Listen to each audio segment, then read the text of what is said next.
আজ আমাদের ন্যাড়া পোড়া, কাল আমাদের দোল। দোলের আগের দিন অশুভ শক্তি বিনাশের জন্য ন্যাড়া পোড়ানো হয়। পঞ্জিকা মতে একেই বলা হয় চাচর।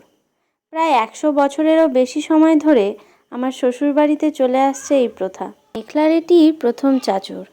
মোহর আর মেখলা এখন কিছু না বুঝলেও ধীরে ধীরে তারা এই সংস্কৃতির সাথে পরিচিত হবে।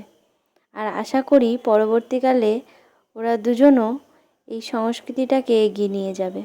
ন্যাড়া পোড়া, হোলিকা দহন, চাচর আর কী কী নামে পরিচিত রয়েছে এই প্রথা তোমাদের ওখানে জানিও।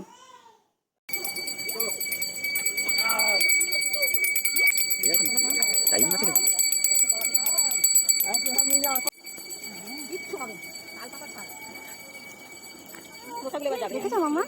আগুন